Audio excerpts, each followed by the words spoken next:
Taiwan is an island of contrasts, known to most as an industrial giant, home to technology companies and bustling metropolises. But beyond the bustling cities lies a very different world.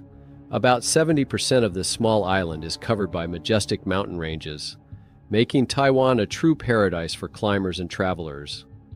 Located at the very edge of the Pacific Ring of Fire, Taiwan is formed by the continuous movement of tectonic plates. Earthquakes are commonplace here, leaving behind a bizarre landscape of sharp peaks, deep gorges, and steep slopes. More than 260 peaks exceed 10,000 feet above sea level, an impressive concentration for such a small island.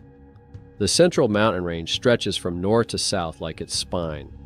Ancient trails blazed by Aboriginal peoples crisscross dense forests and alpine meadows. The historic Batongjan Trail, created by the natives and extended by the Japanese, today attracts adventurers with its wild beauty and complexity. The climate in Taiwan's mountains is unpredictable and dangerous. Summer typhoons bring torrential rains, and winter temperatures can dip below freezing, creating dangerous conditions for adventurers. Suddenly, descending fog reduces visibility to a few feet in a matter of minutes. Despite the dangers, thousands of tourists and professional mountaineers climb Taiwan's peaks every year.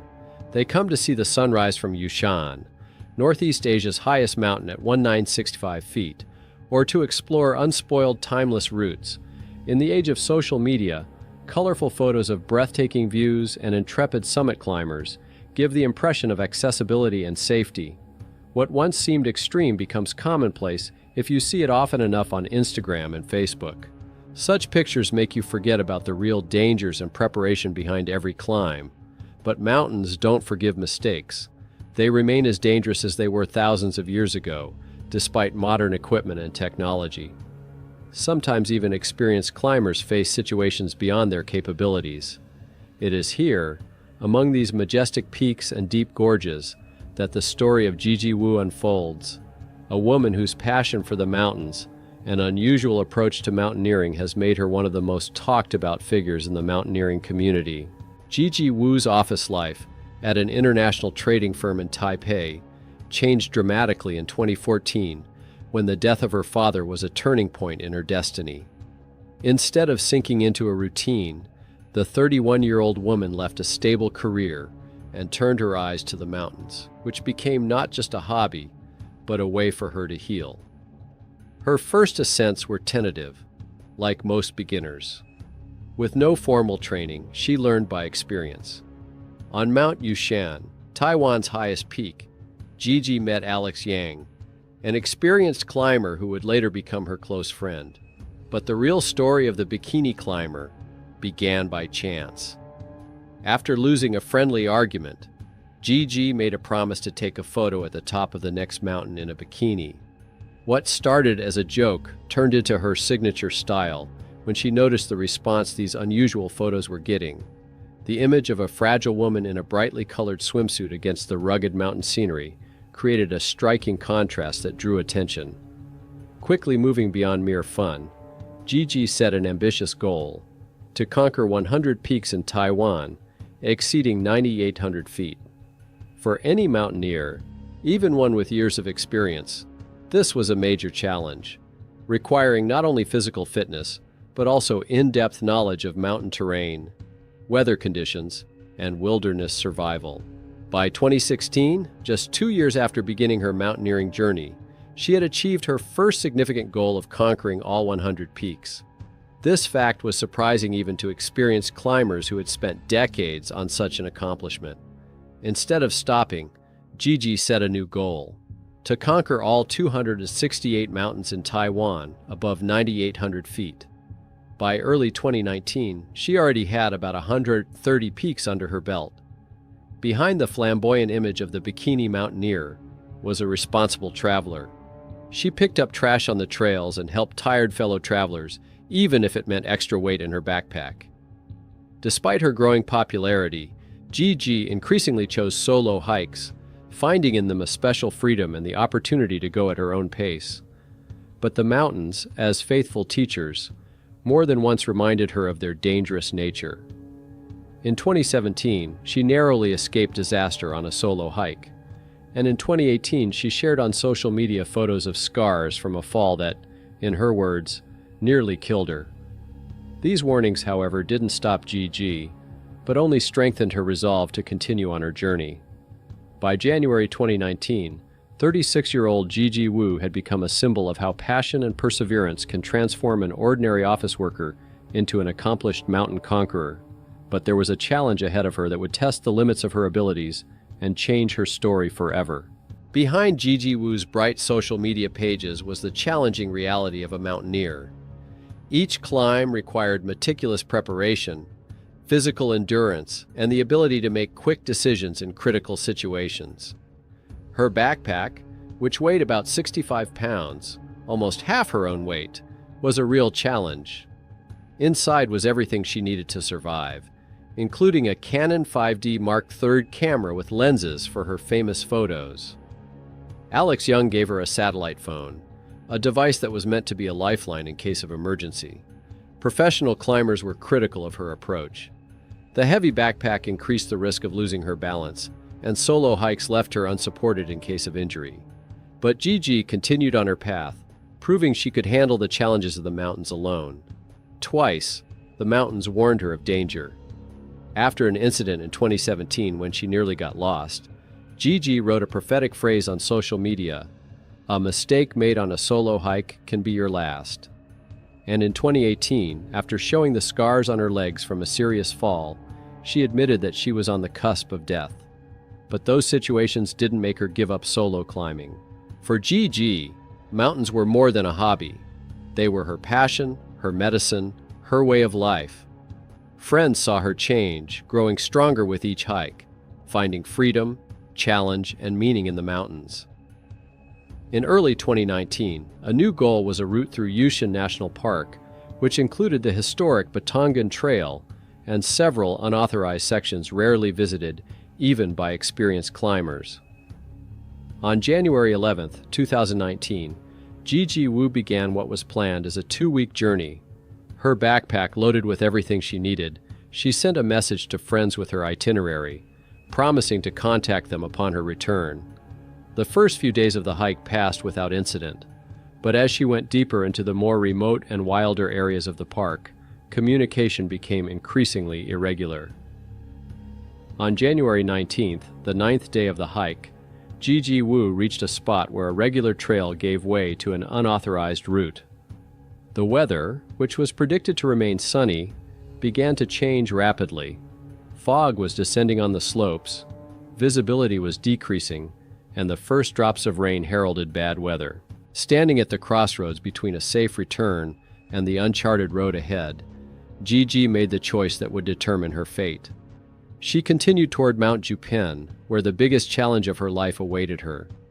On January 19, 2019, the sky above Mount Jupen was gradually covered with clouds. What started as a minor weather deterioration quickly turned into a serious threat. Visibility was decreasing by the hour, and the trail was becoming dangerously slippery in the increasing rain. Gigi Wu advanced down the mountainside with the caution of an experienced mountaineer. Under the weight of her backpack, each step required concentration. She was at about 7,800 feet above sea level, in a section where the official trail had long since been left behind. Here, on an ancient path laid out by the Kalabuan natives, nature ruled undivided. The trail narrowed, winding between boulders and trees, clinging by their roots to the steep slope. A narrow gorge could be seen a few dozen meters below. Normally, an experienced climber would have had little difficulty on this section, but today everything was against her. The weather, the weight of her gear, the fatigue of 9 days of travel. The moment that changed everything came suddenly. Whether it was a slippery rock, a wrong step, or an accidental loss of balance, the exact cause was unknown. In an instant, Gigi Wu felt the ground slipping away from under her feet and the heavy backpack pulling her down the slope. The fall was swift and unstoppable. After flying about 100 feet, she landed on a narrow rock ledge, the only thing separating her from falling into a deep gorge with little chance of survival. The shock of the impact was quickly replaced by the realization of the situation. She couldn't move her legs. A sharp pain pierced her lower body, signaling serious injury. The backpack fell nearby, a happy accident that offered a ghostly chance of salvation. Gigi, overcome with pain, reached for the satellite phone, the only connection to the outside world in this remote area with no cellular coverage. At 4:30 p.m. that afternoon, Alex Young's phone rang in Taipei. Calls from Gigi during camping trips were common, but she usually got in touch in the evening when she had already set up camp. Calling too early alerted him. Gigi's voice, punctuated by static, sounded strained. In 30 short seconds, she was able to say the most important thing. She had fallen into a ravine on the side of Mount Jupen, unable to move and in desperate need of help. The connection broke as suddenly as it had begun, leaving Alex with the coordinates of her location and growing anxiety.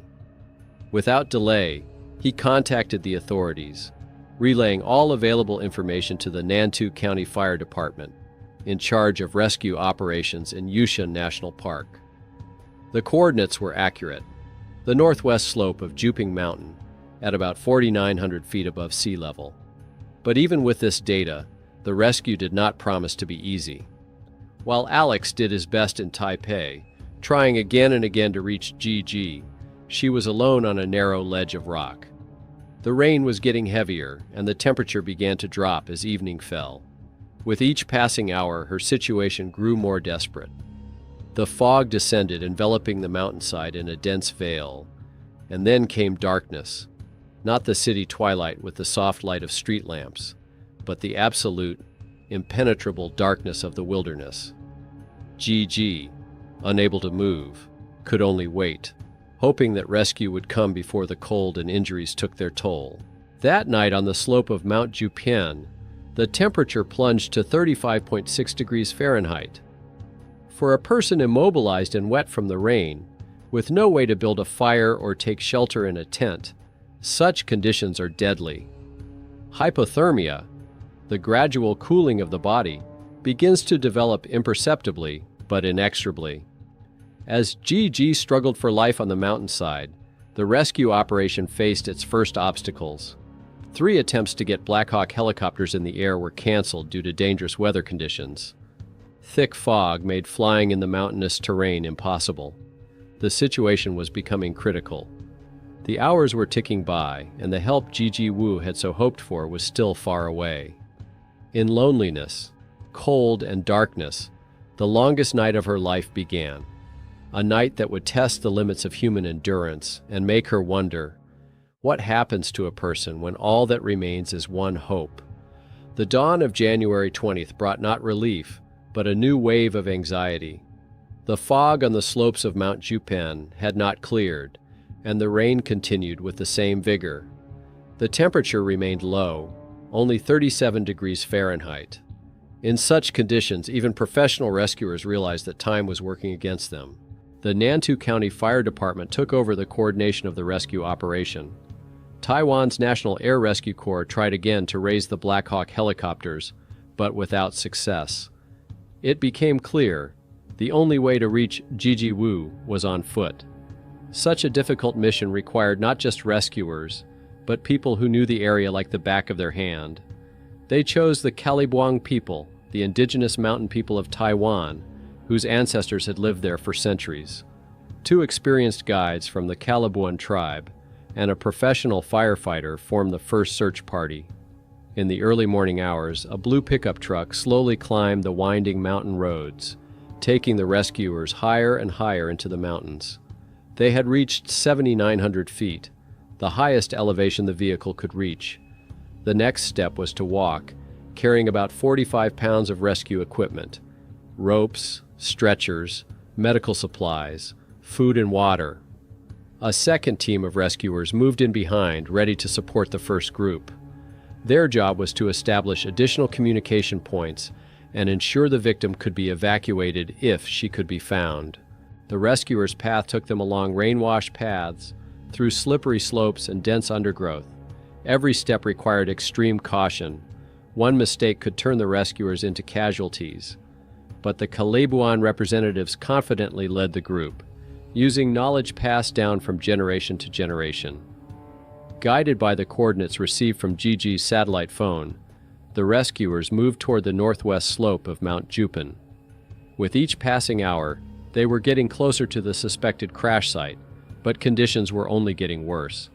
The fog grew thicker, making the search a real challenge. By late afternoon, the first group of rescuers had reached an altitude of about 5,150 feet, almost near where the call had been made. But the advancing darkness and dangerous terrain forced them to stop and set up camp. A cold night spent in tents under incessant rain was a test even for the mountain-hardened Calabuans. During this time in Taipei, Alex Yang was having trouble finding a place to stay. After a single call to Gigi, his connection with her was cut off. He continued to call her satellite phone every hour, but heard only silence in response. He kept in touch with the rescue team, but their messages were not comforting. The weather was not improving and the search was dragging on. The morning of January 21st finally brought some improvement in the weather. The fog cleared in some places and visibility improved. The rescuers resumed their search with renewed vigor, methodically searching every meter of the rocky slope. Around noon, one of the Calabuani guides noticed something at the bottom of the slope. A small rock ledge where something bright was visible. As the rescuers approached, they saw a human figure in a backpack. It was Gigi. She was lying on her back, covered by a silver aluminum thermal blanket. Nearby were her belongings: a satellite phone, a flashlight strapped to her wrist, and a jacket that strangely wasn't on her, but lying next to her. The rescuers called out to her, but there was no response.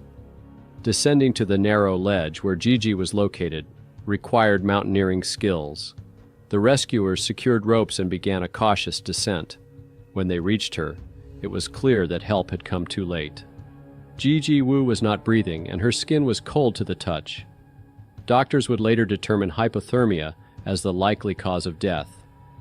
The long hours of immobility in the cold, compounded by the trauma of the fall, was a fatal combination. Rescuers carefully transferred the body to a stretcher and began the arduous climb up the slope. Only in the evening, when the fog cleared, was it possible to call a helicopter for evacuation. Gigi Wu was leaving her beloved mountains for the last time, not as a victorious woman with a photo at the top, but as a reminder of that fine line that separates courage from recklessness. News of the death of the bikini climber quickly traveled around Taiwan and then the world. The story of a woman who climbed more than 130 peaks, only to die on the 181st, touched the hearts of many, prompting reflection on the nature of risk, fame, and the true cost of our passions. News of Gigi Wu's death spread lightning fast. Her Facebook page, which had recently been filled with vivid photos from the mountain peaks, became a memorial. Thousands of followers left comments ranging from words of grief and gratitude to harsh assessments of her choice to take risks on a solo trek. Public reaction was predictably mixed.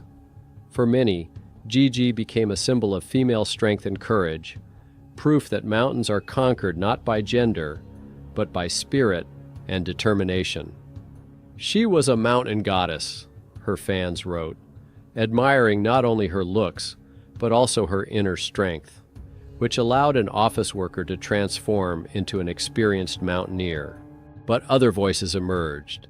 Critics saw Gigi's tragedy as a natural outcome of the pursuit of likes, accusing her of irresponsibility and vanity. She risked her life for spectacular photos, they argued, often without even knowing her actual accomplishments and contributions to the climbing community. Inaccurate headlines in the Western media like "Taiwanese glamorous bikini climber dies" only fueled this view. The truth, as is often the case, was somewhere in the middle. Those who really knew Gigi realized that her bikini photos were only a small part of the stories she shared. Behind the striking shots were years of preparation, hundreds of miles of trails traveled, and a genuine love for the mountains of Taiwan. The tragedy took an unexpected turn when the Taiwanese authorities decided to punish the family of the deceased. Gigi Wu's mother was fined $60,000 for the cost of the rescue operation. The basis was the fact that the climber's body was on an unauthorized trail without official permission. This approach sparked outrage in the climbing community. Gigi's friends, many of whom were experienced climbers, protested. They recalled her contribution to the promotion of Taiwan's mountains, her assistance to novice travelers through detailed descriptions of routes, and how she herself had repeatedly helped tired fellow travelers. Under public pressure, the authorities eventually lifted the fine, recognizing the unfairness of such a punishment for the bereaved family. Gigi Wu's funeral was held in New Taipei. The ashes were placed in a small box and buried in the city cemetery under a simple stone. But the farewell ceremony drew climbers from all over Taiwan, from Taipei, Kaohsiung, Hualien. People who knew her personally and those who followed her travels on social media came to pay their respects to a woman whose passion for the mountains cut short her life but inspired many. Gigi Wu's death was included in the sad statistics. Research shows that from 2011 to 2017, there were more than 250 deaths worldwide related to the creation of extreme selfies. Falls from heights account for half of those cases. Although Gigi herself was not taking selfies at the time of her fall, her story has become part of a global discussion about the impact of social media on risk perception. What would have happened if the mountain trail had remained just a trail and not a potential backdrop for a spectacular shot? Would people's perceptions of danger change if they saw not only triumphant moments at the summits, but also cold nights in tents, grueling climbs, bloody blisters, and the real risks of mountain hiking? Gigi Wu did not seek death, but accepted risk as part of her journey. Her story is not just a chronicle of tragedy, but an occasion to reflect on how modern society views danger, courage, and their consequences. Now her name is spoken with respect in Taiwan's mountaineering circles. Her roots and advice continue to help travelers, and her passion for the mountains resonates with a new generation of climbers who see her as an example that women can climb as well as men. But the main lesson of her story is not about climbing techniques or spectacular photographs. It is that mountains, for all their beauty, remain deadly for those who lose their guard or overestimate their strength. And even the most experienced mountaineer can find himself defenseless in the face of the elements if he has to face it alone.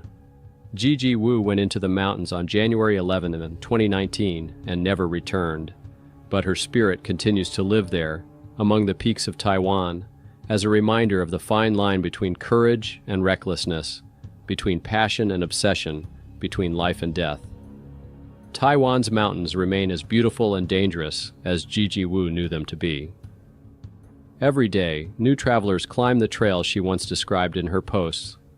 Many of them have heard her story, the tale of a woman whose life has come to symbolize both the opportunities and the dangers of modern mountaineering. Gigi Wu's story makes us think about how our relationship with risk has changed in the digital age. When majestic peaks and dangerous routes become just a backdrop for the perfect Instagram shot, the line between true adventure and the pursuit of virtual recognition blurs. The irony is that Gigi, despite her bikini mountaineer image, was the real deal, someone for whom the mountains meant much more than just an opportunity to snap a spectacular photo. Her detailed descriptions of her routes, the trash she picked up on the trails, the help she gave to fellow travelers, all of this speaks to a deep respect for nature that often escapes the attention of those who have only seen her flashy swimsuit shots. Since her death, there has been a subtle but important change in Taiwan's climbing community. Experienced travelers began to talk more about the importance of pair climbing and full emergency gear. Some clubs introduced additional mountain survival and first aid training. The GI tragedy did not lead to bans or strict restrictions. Rather, it was a catalyst for a more informed approach to risk. That said, social media continues to create a distorted view of mountain hiking. For every post about real dangers, there are dozens of triumphant selfies at the summits, creating the illusion of accessibility and safety. Beginners, inspired by such images, sometimes set off on challenging routes without the necessary training, equipment, or knowledge. Gigi Wu wasn't just a victim of social media. She was an experienced climber who took informed risks. But even her experience over 130 peaks could not protect her from a fatal combination of circumstances: falling, injury, cold, and loneliness. Perhaps the main lesson of her story is that nature makes no exceptions. Neither experience, nor fame, nor perfect social media shots can guarantee safety in the wilderness. Mountains don't get any friendlier just because we've seen them thousands of times in beautiful photos. Now that the topic of extreme selfies and deaths for the sake of spectacular shots is regularly in the news, Gigi's story is a reminder. Behind every such tragedy is a real person with their own hopes, fears, and dreams, not just a statistic or a cautionary tale. Ultimately, everyone who ventures into the mountains is forced to find their own balance between courage and caution, between striving for achievement and respecting their own boundaries. Where is the line between bravery and recklessness? This question remains open, and the answer is different for everyone. Gigi Wu found freedom, healing, and ultimately, destiny in the mountains. Her story, like the trails she traveled, lives on, a reminder of the beauty and ruthlessness of the world around us, of the fine line between triumph and tragedy, and of the fact that even in the age of instant messaging and global connectivity, we can still find ourselves completely alone, one-on-one with a wilderness that does not forgive mistakes. This is the story of Gigi Wu, a woman who turned an ordinary argument into a unique path, climbed more than 130 peaks, and left an indelible mark on the history of mountaineering. Do you think Gigi's choice to continue hiking alone was an act of courage or recklessness? If social media didn't exist, would she have risked her life as often? What is more important, to live a long, safe life or a short but full of passion and accomplishment?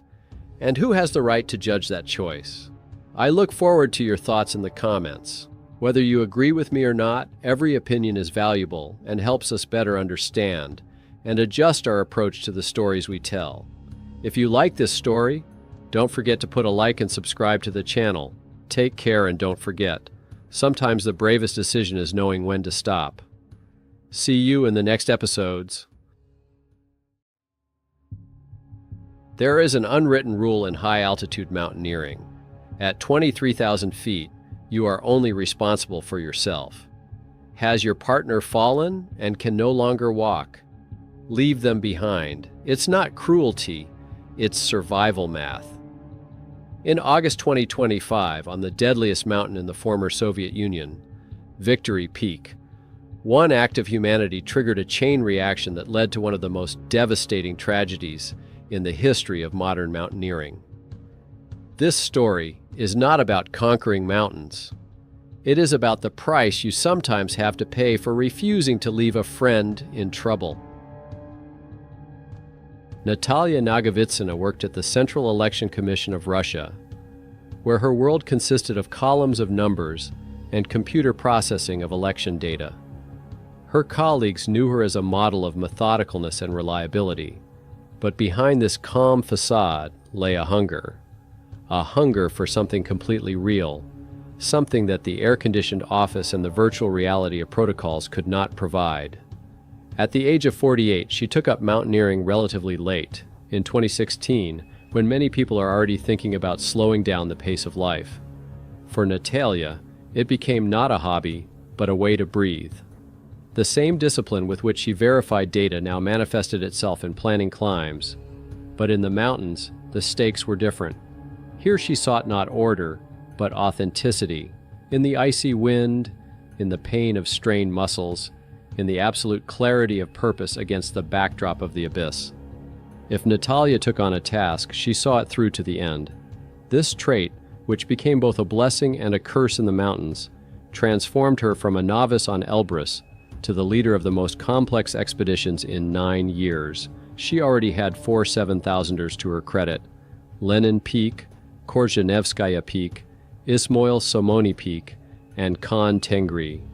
The last and most dangerous one remained, Victory Peak, a mountain that climbers refer to as nothing less than a killer, where every third person who decides to storm its icy walls perishes. Natalia's story is inextricably linked to the ascent of Khan Tengri, where in August 2021, her life was split into before and after. She was climbing to the summit with her husband Sergei when he suffered a stroke at an altitude of 23,000 feet. The base camp radio insisted, "Come down. He can't be helped. Save yourself." But Natalia refused to leave her dying husband, spending the night with him at a temperature of 22 degrees. It was this tragedy that introduced her to Italian climber Luca Sinigaglia. He was climbing alone, without a radio, and without knowing Russian, and the Nagovitsins invited him to join their group on the approach to the mountain. When disaster struck, Luca and his partner Gunter were the first to come to their aid. He helped lower Sergei's body and supported Natalia during the darkest hours. After that climb, they often communicated and agreed to meet at some peak in the world. This friendship, forged by shared grief, bound them together for years to come. In August 2025, Natalia stood at the South Inalchek base camp, gazing at the white wall that disappeared into the clouds. Somewhere up there, at an altitude of 24,600 feet, the final chord awaited her to earn the title of Snow Leopard, an honorary title given to climbers who have conquered all 5 7,000ers of the former USSR. It was a title they had dreamed of achieving together with Sergei. This climb was more than just a sporting goal. It was the fulfillment of a promise made at her husband's grave. She chose a commercial expedition organized by Aksai Travel, paying about 400,000 rubles for full logistics. The group was international, with 2 pairs of 2 people. Natalia's partner was Roman Mokrinsky, a climber known in narrow circles for his almost mathematical calculation. A man of action, not words, he was one of those who always returned from the mountains because he never allowed emotions to take precedence over survival. The second pair consisted of Gunter Siegmann, a reliable and calm partner of Luca, and Luca Sinigaglia himself, who had flown in from Italy especially to share this assault with Natalia. Victory Peak greeted them unkindly. Icy winds from the Taklamakan Desert, which the locals call 1,000 devils, made every step a struggle. The mountain kept the memory of its victims alive. In 1955, 11 Kazakh climbers died here, at an altitude of 23,000 feet, in a tent, caught in a snowstorm. Since then, the statistics have not shown any improvement. Of all the 7,000ers in the former USSR, Pobeda claims the most lives. And Natalia knew this very well. On 12th of August 2025, a group of 4 climbers set out to conquer the mountain. They had to cover 9 miles across the Zvezdachka Glacier to reach the first high-altitude camp, an exhausting trek that many consider the most challenging part of the entire route. They had to set out early in the morning, before the avalanches from the north face began to sweep away everything in their path. The day was relatively calm by Victory standards. The wind was blowing at only 30 miles per hour, and the temperature was around 5 degrees. For a mountain known as the coldest on the planet, these were almost resort conditions. The group moved confidently, but the teams kept different paces. Luca and Gunter constantly exchanged phrases, their communication lively and relaxed. The pair of Natalia and Roman, on the other hand, moved in almost complete silence, broken only by the crunch of snow and short businesslike commands. It was a union of 2 loners focused on a single goal. Passing camp after camp, they climbed higher and higher. At an altitude of 7,400 feet, they set up their second camp, and at 18,700 feet, their third.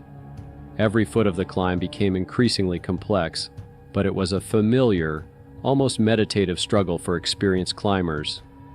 At an altitude of 23,000 feet, where the air is less than half the usual norm, Luca Sinigaglia felt unwell. Headache, nausea, weakness in the legs. For an experienced climber, this was a wake-up call. He made the only right decision: to stop. When he informed the group, Natalia immediately supported him. "Take care of yourself, friend. The mountain will wait." Memories of the tragedy with her husband at the same altitude made her heart sink. He took shelter in a snow cave dug by previous expeditions to wait out the storm and assess his condition. His partner, Günther Zygmunt, after receiving assurances from Luca that he would rest and then begin the descent, continued the climb alone and successfully reached the summit. When the German descended, he found Luca completely exhausted. Together they started the slow descent to the assault camp. The mountain's first warning had been given, but only one person heard it. Natalia and Roman continued their ascent. The sixth camp, at an altitude of 2,300 feet, was located in a small hollow, a snowy depression that provided at least some protection from the wind. It was here that climber Mikhail Ischuten died several years ago. His body was never recovered. This place seemed to warn. Beyond this point lies a territory from which there is no return. The final push to the summit took more than 7 hours. The pre-summit ridge, stretching for 2.5 miles, required extreme concentration and focus. On both sides were precipices nearly 1.5 miles deep. In some places, the trail was no more than 2 feet wide. At such an altitude, the brain works in slow motion, and every decision is difficult. Roman reached the highest point. Whether Natalia reached the summit remains unknown. But both of them turned around and began the most dangerous part of any climb, the descent. The disaster occurred around 2:00 p.m. at an altitude of 2,500 feet. The sun was already sinking in the west, lengthening the shadows on the glacier. The ridge beneath their feet had turned into an ice rink. Firn, a special type of snow, compressed by the wind to the hardness of concrete and polished to a mirror shine, did not forgive mistakes. Roman was in front, with Natalia belaying him from behind. At such an altitude, the body is working at its limit. A simple step requires 3, 4, or 5 breaths. The brain, receiving only 1/3 of the oxygen it needs, struggles to control movement. And it was at this moment of fatigue and oxygen deprivation that the mountain struck. It was not a slipping boot or a mistaken movement. It was the mountain itself. The snow cornice under Roman's feet, which seemed to be a monolithic part of the ridge, collapsed with a dull, guttural crack. He disappeared in an instant. The rope between him and Natalia stretched like a catapult string. The jerk was not just sharp, it was absolute, tearing her out of reality. Natalia was in the middle of a step. Her weight shifted to one leg, the very one with an old injury from a rockfall in May. She didn't have a fraction of a second for her years of training to kick in. Physics was relentless. An unstoppable force tore her off the ridge, spun her around, and slammed her foot with monstrous force against the sharp, blade-like ridges.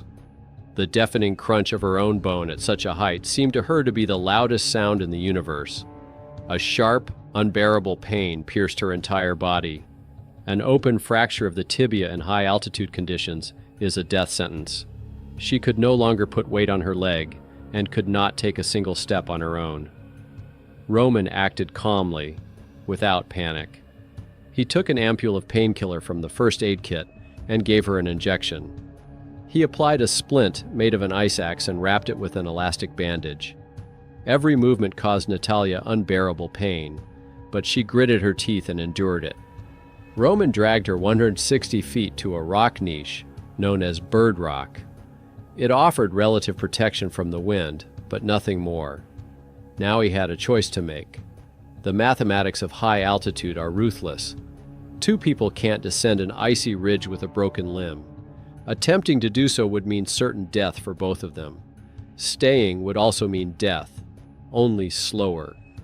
The only chance was to descend for help. At an altitude of 23,000 feet, morality gives way to survival. This was not cowardice or betrayal. It was the only decision that gave Natalia even the slightest chance of success. Roman laid out everything he could next to her. The remaining painkillers, energy bars, and a flask of water. There was no tent, no sleeping bag, only a rescue blanket. Their eyes met for one last moment.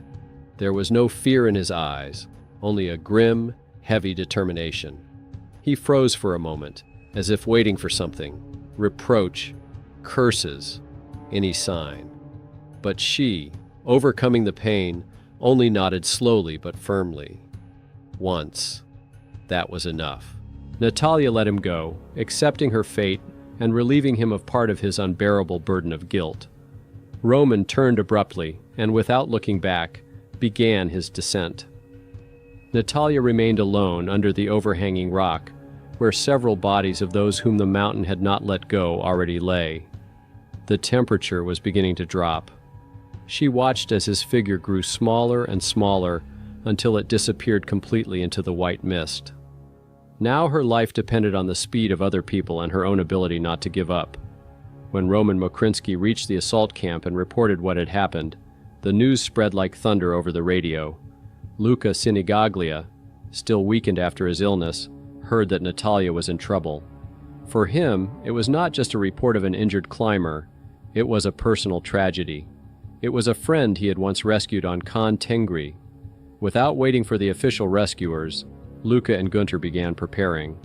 On 13 August, overcoming their own weakness, they set off upward. In their backpacks were a tent, a sleeping bag, a gas burner with a cylinder, and food supplies for 4 to 5 days. Every pound of weight at such an altitude feels like 10, but they stubbornly continued upward. By evening they reached the Bird Rock. Natalia was alive and conscious, but her condition was deteriorating by the hour. Her friends quickly set up the tent, helped her into her sleeping bag, and melted snow for drinking water. They spent the night with her, but by morning, it became clear that their own strength was waning. They had to go down for help. Before leaving, Natalia hugged them and gave them a message for her son. "Tell Misha that Mom is delayed, but she will definitely be back." As he left, Luca took her radio. In the logic of rescue operations, this was justified. The coordinator needed a transmitter. No one could have imagined at that moment that this sensible step would prove fatal. By taking the radio, Luca, without knowing it, took away Natalia's last voice, leaving her in the absolute, ringing silence of the death zone. The descent turned into a disaster. At an altitude of about 2,300 feet, the group was caught in a blizzard. Visibility dropped to a few feet, and the wind knocked them to the ground. They dug a snow cave and decided to wait out the storm. But Luca's body, already weakened by his previous illness, and the climb to Natalia, began to fail. The symptoms developed rapidly. First, his headache intensified, then he became confused. Luca began to speak incoherently and did not recognize his companions. They contacted the doctor at base camp by radio and described the symptoms to them. The diagnosis sounded like a death sentence: high-altitude cerebral edema. At such an altitude, this meant one thing: they had to descend immediately. But Luca could no longer walk on his own. On 15th August around 6 p.m., the absolute nightmare began. In medicine, this is referred to as the terminal stage. Luca's consciousness became clouded entirely. In agony, he tried to tear off his clothes, banged against the walls of the cave, and several times wanted to throw himself outside.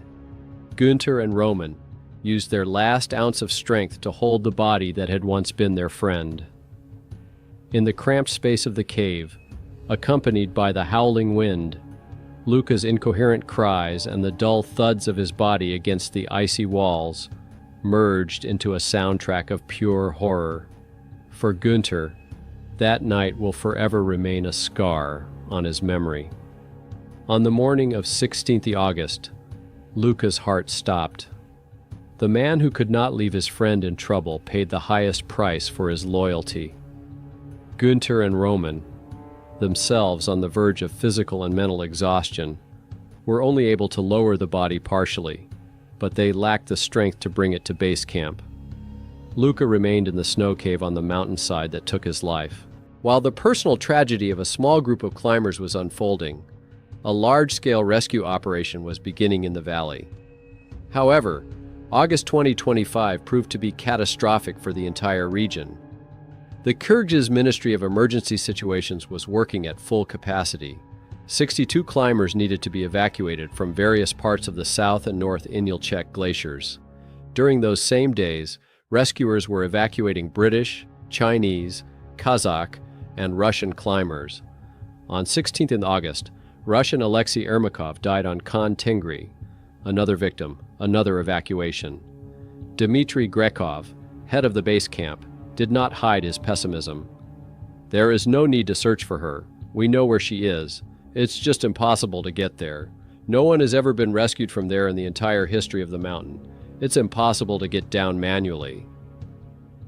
These were not empty words.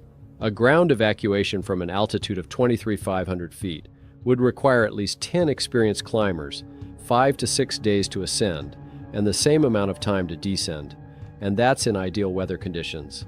But the weather was not perfect. On 16th August, the authorities took a desperate step. The Ministry of Defense allocated a Mi-8 helicopter with a crew of the best pilots. On board was the camp's main hope, a group of 6 rescuers led by Vitaly Akimov. He was a legend of the local rescue team, a mythical figure who had personally pulled dozens of climbers from these glaciers and, as they joked in the valley, knew how to negotiate with the mountain. The plan was hazardous: to fly as close as possible to the scene of the tragedy, drop off Akimov's group, and evacuate the victims. But on that day, Victory Peak was not in the mood for deals. As it approached the slope, the helicopter entered an area of severe turbulence. Air currents rushing off the icy walls create invisible traps for aircraft. The machine was caught and thrown violently against the slope. The hard landing at an altitude of 15,000 feet turned the rescuers into victims. The pilot suffered a compression fracture of the spine. Akimov, the man who was supposed to be the rescuer, and other members of his group suffered dislocations and bruises. Instead of rescuing Natalia, they now had to evacuate the crew of the crashed helicopter. While official rescuers were busy evacuating their own crashed helicopter, the tragedy at Pobeda Peak was already making waves on the internet. The news of the rescue service's helplessness shook the mountaineering community. A call went out on one of the international forums. Within a few hours, enthusiasts had raised funds and found an operator in Bishkek with a powerful industrial drone capable of operating in thin air. On 17th August, this small grassroots rescue operation brought a last ray of hope. The drone was able to fly up to Natalia's tent, and what the operator saw made their hearts sink. A figure appeared from the tent, torn by the wind. Natalia was alive. Seeing the buzzing device, she raised herself and began waving her hand, first up and down, then in circles. These images instantly spread across the internet. Millions of people around the world saw a woman waving with all her might at a mechanical bird at an altitude where humans should not be. Some interpreted the circular movements as a signal that everything is fine, while others saw them as a farewell. But everyone understood. This was the last greeting from the death zone. On 19th August, the drone took off again. The picture had changed dramatically. The hurricane-force winds had torn the tent apart entirely. Inside, in a sleeping bag, lay a motionless figure. It was impossible to tell whether she was asleep, in a coma from hypothermia, or already dead. The supplies left by friends were gone. The gas in the burner had run out. At such an altitude, with an open fracture, without shelter or warmth, the human body cannot resist for long. On August 19th, 8 rescue climbers made a last-ditch attempt, but the mountain seemed to be protecting its prey. Fresh snow lay waist-deep, and every step required a Herculean effort. The wind picked up to 62 miles per hour. At an altitude of 2,200 feet, the group was forced to stop. Vitaly Akimov, despite a back injury sustained in the helicopter crash, personally led this attempt. But his old injury made itself felt. Unbearable pain set in. Grekov, assessing the situation, made the only possible decision. I ordered the whole group to turn around and descend. To continue would mean adding to the list of victims. On 21st August, the first unofficial reports began to arrive at base camp that Natalia was dead. On 23rd August, the Kyrgyz Ministry of Emergency Situations officially announced the end of the rescue operation. The statement said, "Weather conditions do not allow the search to continue this year." On 27 August, a military thermal imager mounted on a drone detected no signs of heat in the area of the tent. On September 2nd, blogger Victoria Bonia launched her drone for a final test. The tent was completely covered with snow. There was no movement. On 3rd September, the Kyrgyz Mountaineering Federation officially declared Natalia Nagovitsina dead. The mountain had taken its toll. Natalia and Luka remained forever on the slopes of Victory Peak, in the same snowy hollow where Mikhail Ishutin already rested. The evacuation of the bodies was deemed impossible until next year, and most likely, forever. When the helicopter engines fell silent and the radios went quiet, the tragedy on Pobeda Peak took a new, unexpected turn. The large-scale rescue operation, which lasted more than a week, cost an astronomical amount. 2 flights of the Mi-8 helicopter, including the one that crashed, cost about $30,000. The work of ground rescue teams, the use of drones and medical assistance to the victims, cost another $30,000. The total cost was about $60,000. Natalia's insurance policy, issued through Aksai Travel, covered the standard risks for high-altitude mountaineering, $35,000. The insurance company paid this amount without delay. However, a $25,000 difference remained unresolved, suspended in a legal limbo. According to the laws of Kyrgyzstan and Russia, debts are inherited along with property. Natalia's only heir was her son Mikhail, a 27-year-old man who had already lost his father 4 years ago. Now, in addition to his personal grief, he faced the prospect of financial bondage. Accepting the inheritance meant taking on the debt. Refusing meant losing everything his mother had left him, including the apartment in Moscow. The Kyrgyz Ministry of Emergency Situations did not officially present the bill to the family. "We are not rushing. We understand the grief of the relatives," officials said. However, the debt was documented, and sooner or later, the issue had to be resolved. Aksai Travel attempted to dispute part of the helicopter costs, claiming that the flight had been organized without their consent, but was unsuccessful. Lawyers advised Mikhail to wait. According to the law, without the discovery of a body, Natalia would be considered missing for another 5 years. The tragedy on Victory Peak divided public opinion. Social media became a battleground for fierce debates, with some seeing Natalia as a heroine who fought to the end for her dream, while others accused her of recklessness and selfishness. Critics reproached her for taking a deadly risk at her age, leaving her adult son alone after the recent loss of his father. Their opponents fiercely objected, arguing that Natalia lived a real, whole life, unlike her armchair commentators, who merely existed in a gray routine. The Russian Mountaineering Federation took a restrained official position. In its statements, it called her an experienced climber and described what happened as a tragic coincidence. However, behind these neutral formulations, experts saw obvious conclusions. The team was not well coordinated. The decision to go without a guide was controversial, and an old leg injury should have been a reason to abandon the climb. However, the most heated discussions centered on the actions of Roman Makrinsky. For some, he became a traitor who abandoned his partner to die.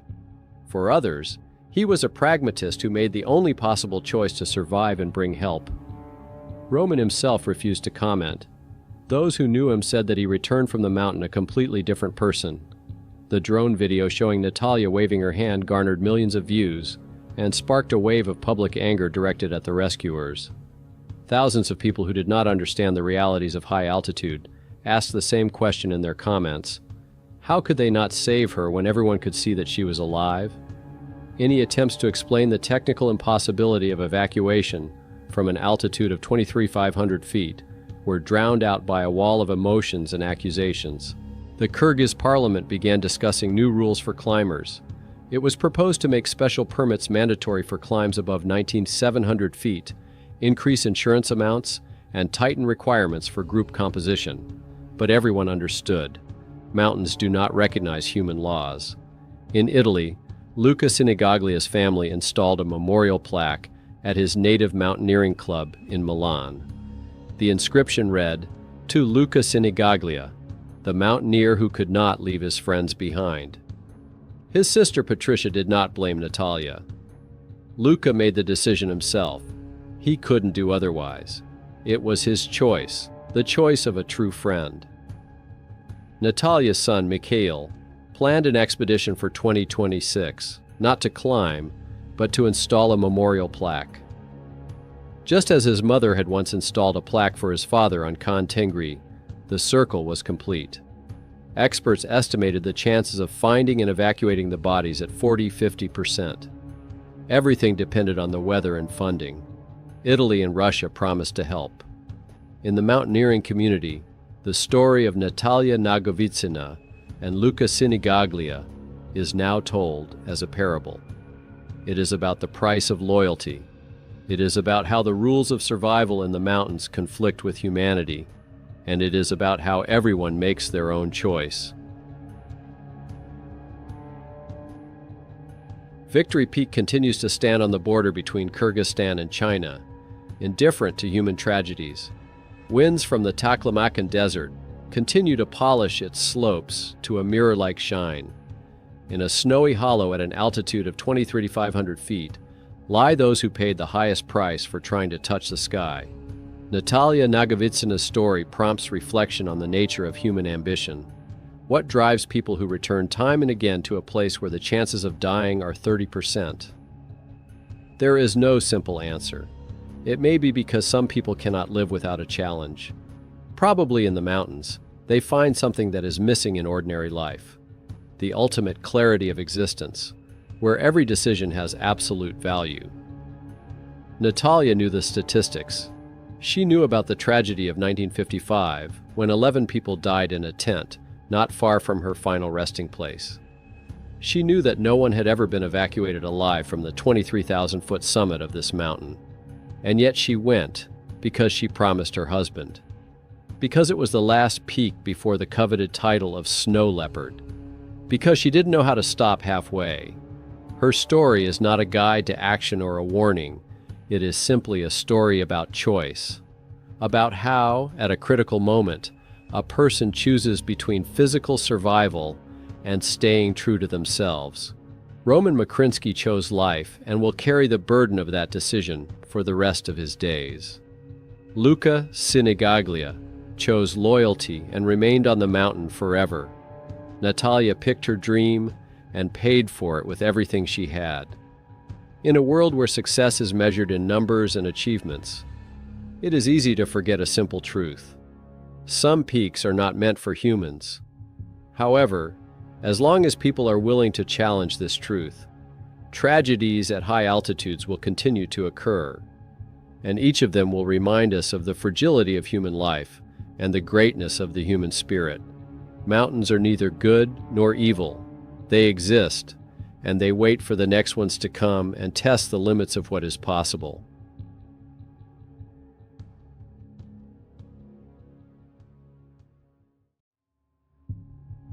In May 2006, an incredible drama of survival unfolded on Everest.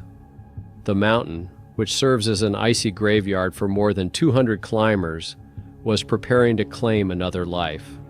50-year-old veteran Lincoln Hall returned to finish what he started 22 years ago.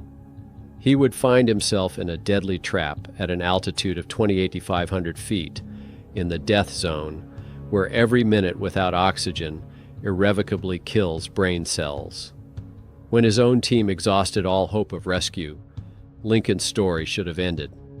But what happens the next morning will challenge everything we know about the limits of human capability, and the rescue operation will forever go down in history as an example of the most extraordinary heroism and the most agonizing moral choice at the top of the world. At the center of this storm was a man who was more than just a climber. Lincoln Hall was 50 years old. In his everyday life, he was a writer, philanthropist, and practicing Buddhist. His connection to the Himalayas was not just athletic, it was spiritual. He was one of the founders of the Australian Himalayan Foundation, dedicating years of his life to improving education and healthcare in remote Nepalese villages. He was the father of two sons, Dylan and Dorje. The name of his younger son, Dorje, was a tribute to the Sherpa people, whom he deeply respected. But behind the image of this calm intellectual lay an obsession. In 1984, as part of the first Australian expedition, Hall pioneered a new, daring route up the North Face. They called it the White Limbo Route, a vertical ice chute known as the Great Couloir. It was pure mountaineering without oxygen, at the limit of human capability. He was only getting 500 feet from the summit when his body began to fail.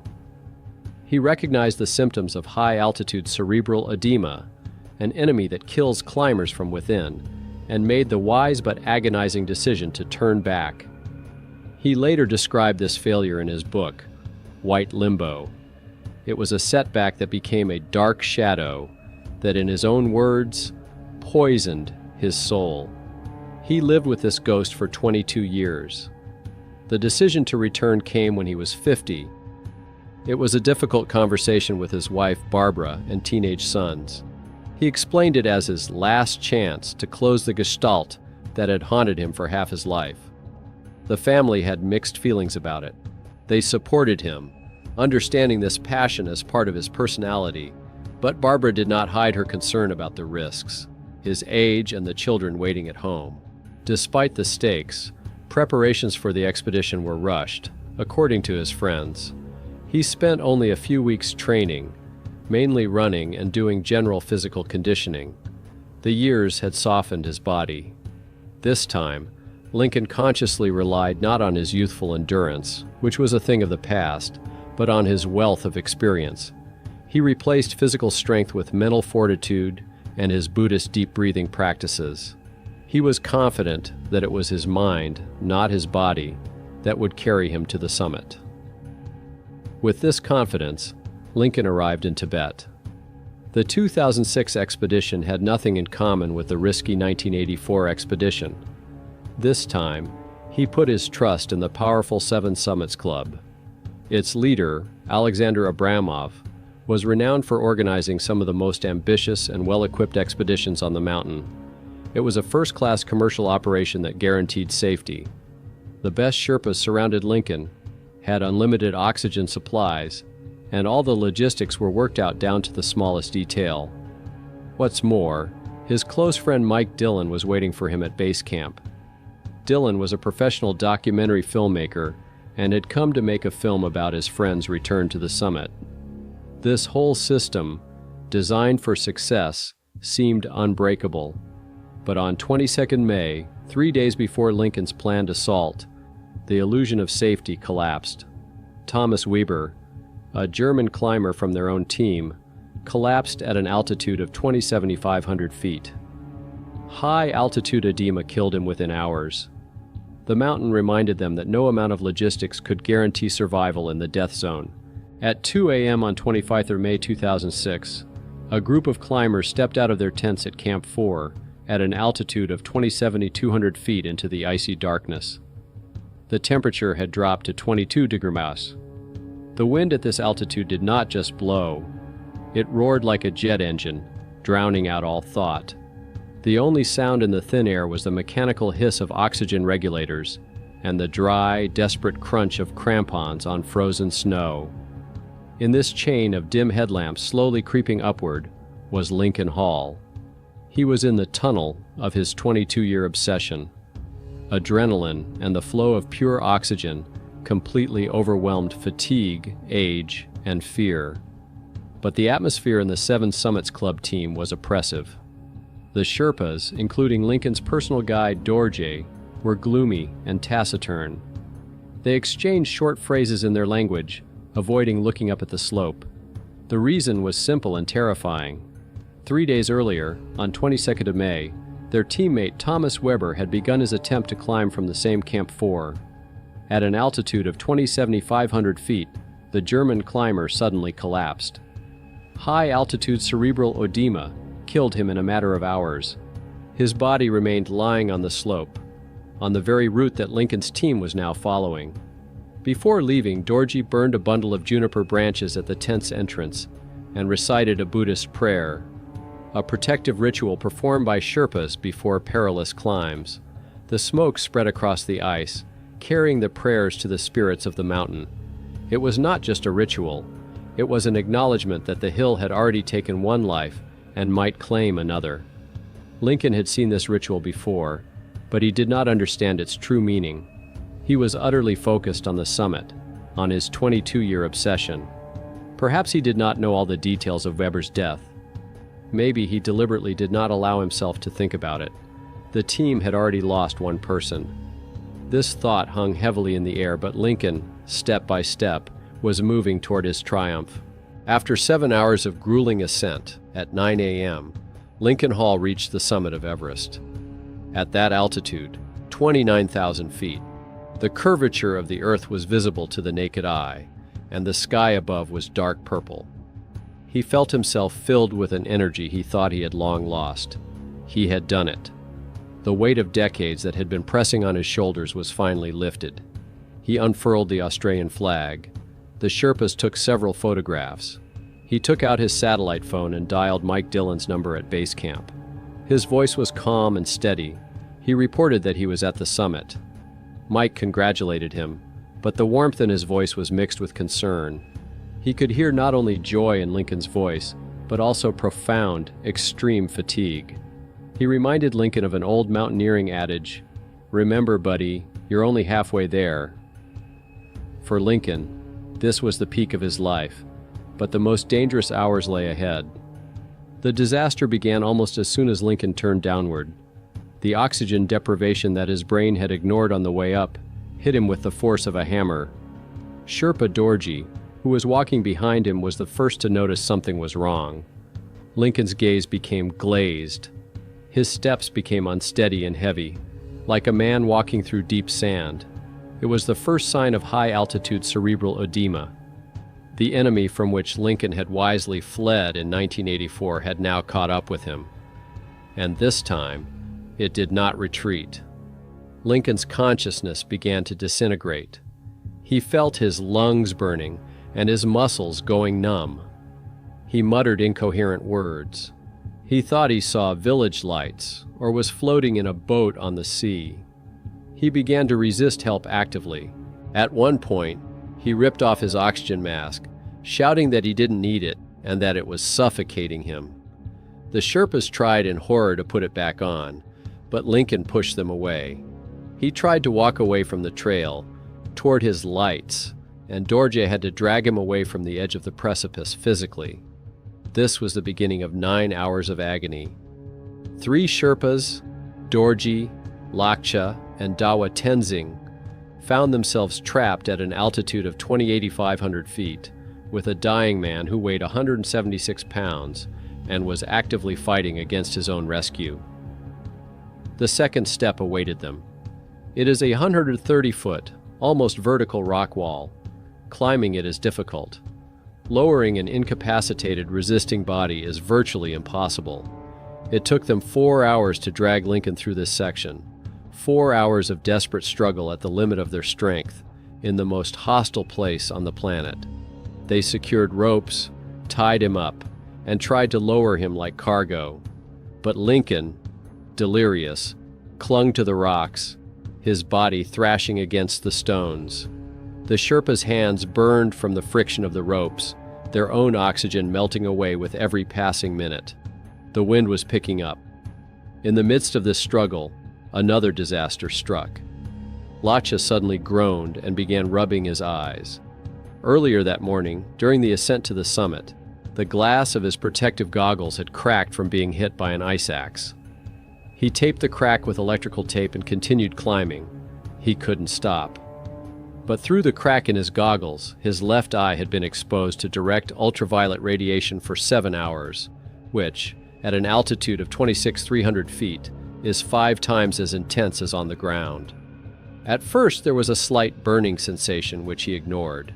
Now, 9 hours into the climb, the pain was unbearable. Snow blindness, Ultraviolet corneal burns had set in with full force. Lakshya's eyelids were swollen, and tears streamed from his eyes, instantly freezing on his eyelashes. The vision in his left eye had turned into a red, cloudy blur. He could still see something with his right eye, but every attempt to open his eyes felt like broken glass under his eyelids. "I can hardly see anything," he croaked to Dorji. Now they had two incapacitated climbers. Desperate, fragmented reports from the Sherpas came over the radio to base camp. Expedition leader Alexander Abramov listened to them. He was in an unbearable position. He had already lost one client, Thomas Weber. Now, on the same slope, a second was dying, and along with him, 3 Sherpas were at risk of dying. It was not a single radio session, but a series of agonizing negotiations that lasted for hours. Listening to this at ABC, Abramov realized that the situation was out of control. By 7 p.m., after 9 hours of continuous struggle, the situation had become critical. The Sherpas had run out of oxygen.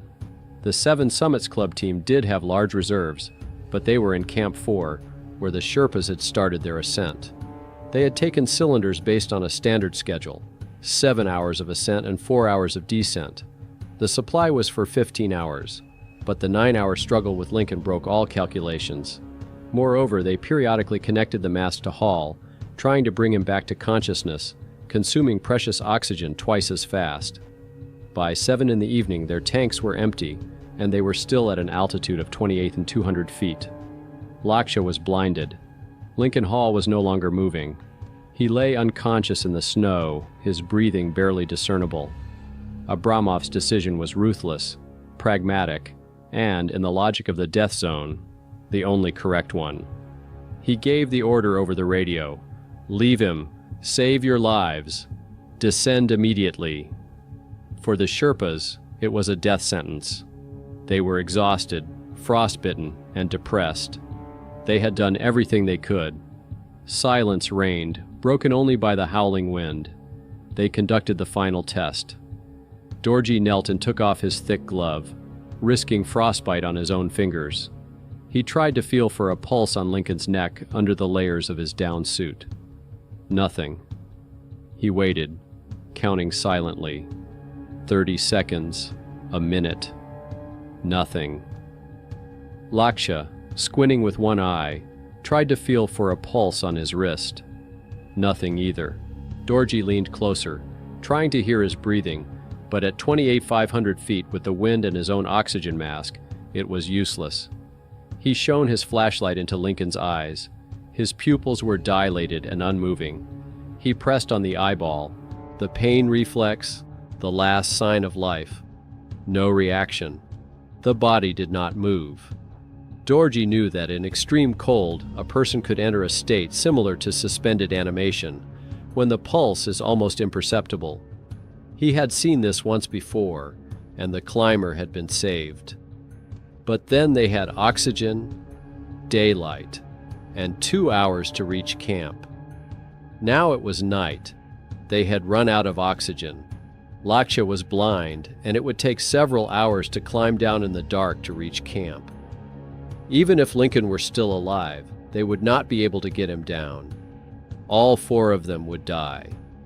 Dorji Sherpa, after whom Lincoln named his youngest son, leaned over the body and whispered the quiet Buddhist prayer, Om Mani Padme Hum. It was the most tragic moment of his career. They carefully removed Lincoln's backpack and camera. In Sherpa culture, there is a tradition of delivering the last personal belongings of the deceased to their family if the body remains on the mountain. Then they turned around, hoisting the exhausted, blinded Lakshya onto their backs, and began the slow descent into darkness, leaving Lincoln Hall to die. At base camp, Mike Dillon heard the whole nightmare on the radio. He turned off the radio and picked up his satellite phone. It was around 9 o'clock in the evening. Calls like this, at this time of night, never bring good news. He made the most challenging call of his life. On the other end of the line, in Australia, Barbara Hall picked up the phone. Mike told her the terrible news. Lincoln Hall was officially dead. At base camp, Mike Dillon dropped the satellite phone. The icy tent turned into a vacuum, where the only sound was the howling wind outside. His best friend, whom Dylan had known for 20 years, with whom he had gone on the 1984 expedition, had just died before his eyes, live on the radio. He buried him by telling his wife the terrible news. The shock slowly gave way to an icy, heavy emptiness. On the other side of the world, in Australia, Barbara Hall hung up the phone. The world narrowed to the silence of the house at night. She went into the room of her sons, Dylan and Dorja. She had to tell them that their father would not be coming home. The older son began to cry. Barbara felt not just grief, but a cold emptiness. The man who had been the center of her life had disappeared on an icy slope thousands of miles from home.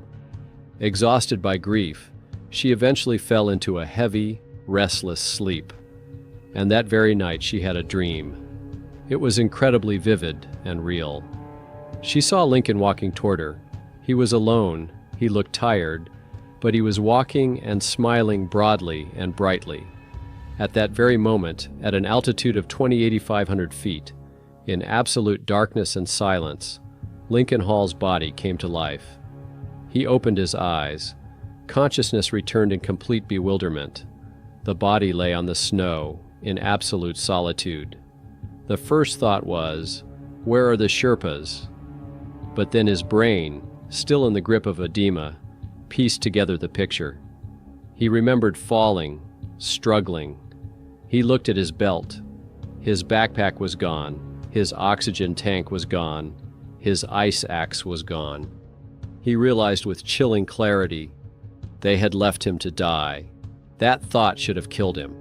But instead of panic, he felt a strange, detached calm that came from years of Buddhist meditation practice. He was still alive. Night fell. The temperature dropped to 40 degrees. Sleep meant death. That was the only thing his brain understood clearly. To keep himself from fading away, Lincoln began a 12-hour battle for his life. He started body pumping, rocking back and forth to generate even a drop of heat.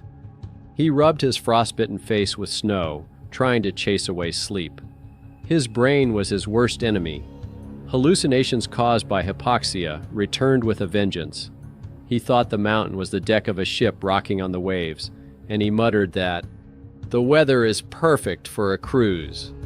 Then he was overcome by paradoxical warmth, a sure sign of deep hypothermia. He thought he was covered with a warm blanket and began to unzip his down suit, releasing the last of his warmth. It took incredible willpower to recognize this lie and zip himself back up. He clung to images of his family, repeating his sons' names like a mantra. That's how he spent the whole night, alone, on the roof of the world. At 7:30 a.m. on 26th May, with the first rays of the sun, another team approached him. It was Dan Mazur, an experienced guide, and 3 of his clients, Andrew Brace, Miles Osborne, and Jangbu Sherpa. They were heading for the summit. They knew that somewhere here, on the ridge, lay the corpse of an Australian who had died the day before. It was a grim but common sight on Everest. Suddenly, the body moved. They stopped dead in their tracks. The scene was surreal. At an altitude of 28,500 feet, in the icy wind, sat a man. He had no helmet and no gloves. His down suit was unzipped to the waist. He was changing something in his shirt, as if he were going for a walk. As they got closer, he looked up at them and then at his frostbitten hands. He held his blackened fingers in the air as if they were wax candles. Lincoln Hall looked at the stunned climbers and croaked the phrase that went down in history. "I suppose you're surprised to see me here." Dan Mazur and his team were in shock. Before them was a living zombie, but the shock quickly gave way to the realization of their situation. They were 2 hours from the summit of Everest. It was their life's goal.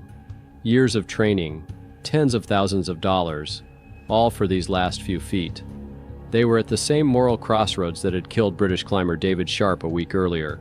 Sharp was dying in the Green Cave, and more than 40 climbers passed him on their way to the summit. They saw him, but pretended not to notice. In the death zone, every gram of oxygen and every minute counts. Stopping to help someone else means almost inevitable failure to reach the summit and a considerable risk to your own life. Dan Mazer looked at Lincoln, muttering about cruising. He looked at his clients, waiting for his decision. The decision was made instantly. There were no lengthy discussions. Mazer and his team silently agreed that they couldn't leave him behind. The rescue began immediately. They made Lincoln put on their own spare gloves, gave him hot tea from their thermoses, and fed him chocolate. Most importantly, they took off their own oxygen tanks and connected Lincoln to a fresh supply. Then Mazer picked up the radio. He tuned into the Seven Summits Club frequency and called Alexander Abramov's camp. What he said threw ABC into chaos.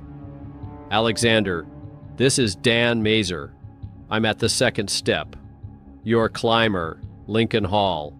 He's alive." Silence reigned on the other end. Abramov was sure it was a hallucination or a mistake. "Dan, that's impossible," came the reply. "We have confirmation. He's dead. You must be mistaken."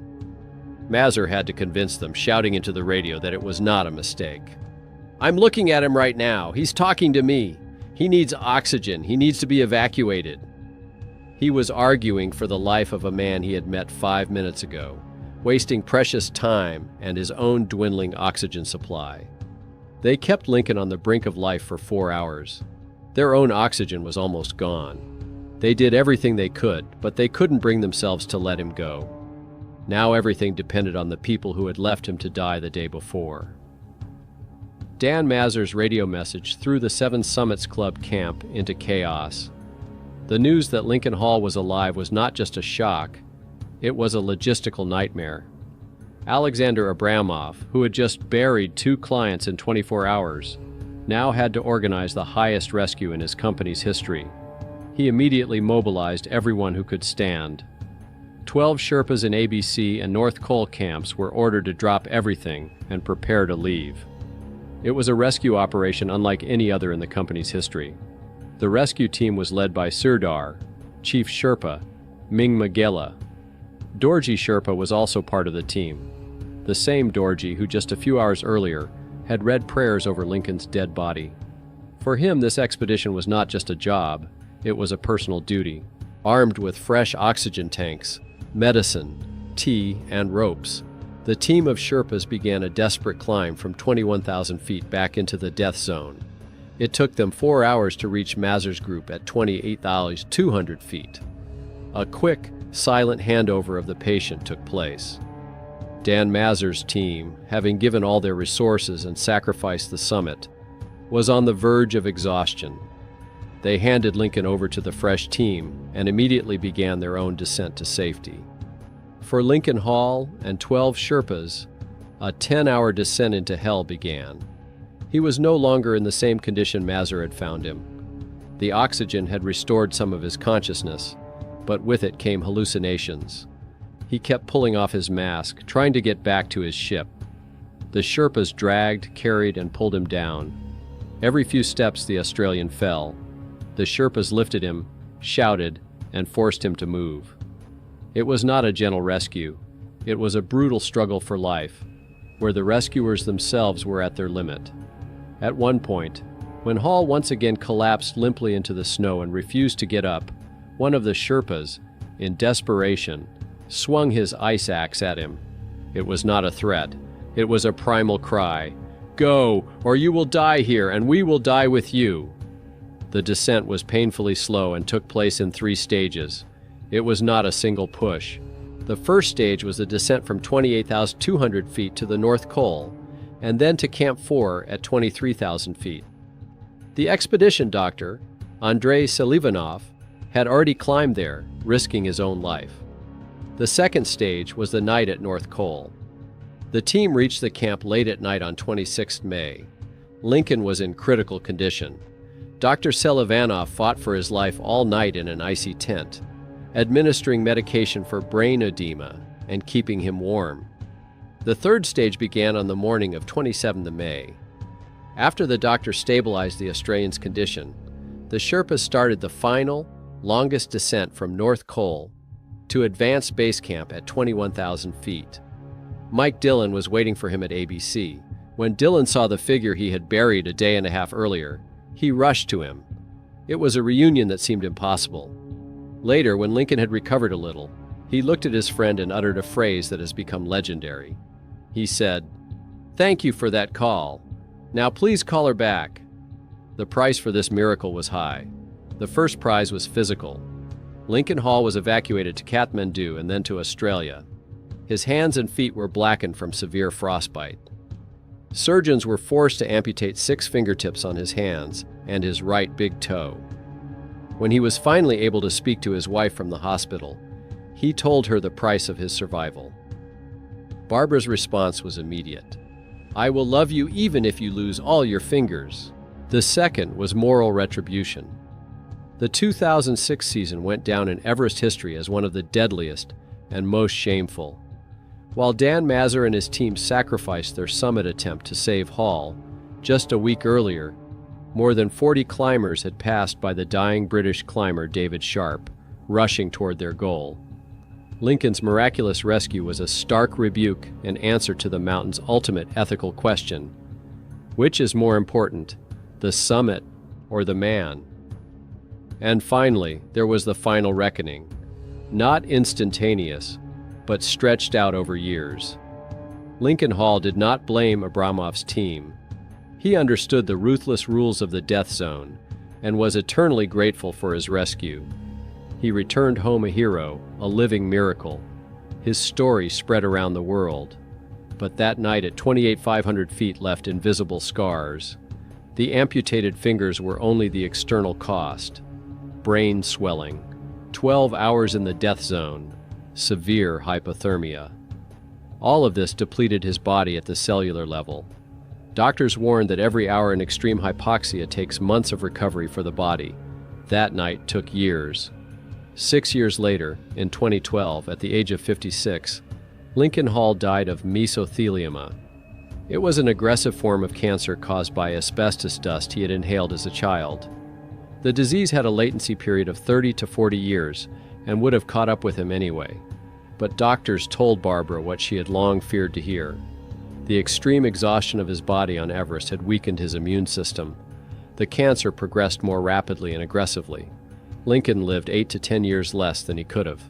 The mountain didn't kill him that night, but it took so much of his strength that when the real enemy came, the demon from his distant childhood lurking in his lungs, Lincoln had no resources left to fight. He conquered Everest, but he paid for that victory with years of his life.